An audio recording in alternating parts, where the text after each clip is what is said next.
ভাই কি দাবি নিয়ে আসছেন ভাই? দাঁড়ান, এই আপনি কি দাবি নিয়ে আসছেন? এই দাঁড়ান দাঁড়ান, আজকের এটা কি? আজকের এটা কি?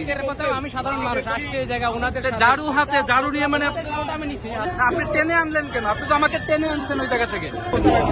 কেন বলা নিষেধ কেন? আমি বলতে পারবো না, ওই জানে, আমি কি বলতে পারবো? যে কোনো কারোর সাথে কথা বলতে পারেন, এটা নিয়ে আপনাদের। আপনি এই যে একটু আগে না করলেন, আমার টেনে আনলেন, কারণ কি? উনি তো কথা বলতে চাচ্ছেন না। না, আপনি টেনে আনলেন কেন? আপনি তো আমাকে টেনে আনছেন ওই জায়গা থেকে। আপনার সাথে তো আমি বিতর্কে যাচ্ছি না, উনি কথা বলতে চাচ্ছেন, আপনি জোর করতেছেন। না, আমি উনাকেও করতেছি, আপনি তো নিয়ে আসলেন, যে নেওয়া যাবে না। আপনি আসেন, যান, আপনি যান যান। আপনি কি দাবি নিয়ে আসছেন এখানে? ভাই আমি সাধারণ মানুষ, হ্যাঁ আমি পত্রিকা খুললেই দেখি শুধু চাঁদাবাদী, বিএনপি না চাঁদাবাদী। আমি সাধারণ মানুষ, ওই বিএনপির পক্ষে বা এরশাদের পক্ষে। আজকের এটা কি? আজকের এটা কি? আজকের কথা আমি সাধারণ মানুষ আসছে এই জায়গা ওনাদের ঝাড়ু হাতে, ঝাড়ু নিয়ে মানে আমি নিচ্ছি হাতে। মানে ওনারা দিচ্ছে এই জন্য নিচ্ছেন? না আমি নিচ্ছি নিজে ইচ্ছা করি। মানে কেন নিচ্ছেন?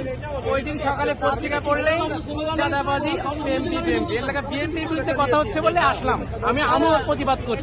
এই আপনি কি দাবি নিয়ে আসছেন? এই দাঁড়ান দাঁড়ান, আপনি কি দাবি নিয়ে আপনারা আসছেন? শোনেন, যার যে দাবি এটা তো স্লোগানে বলা হচ্ছে, আবার আপনারা তো আছেন, আপনারা মিছিলে আছেন না?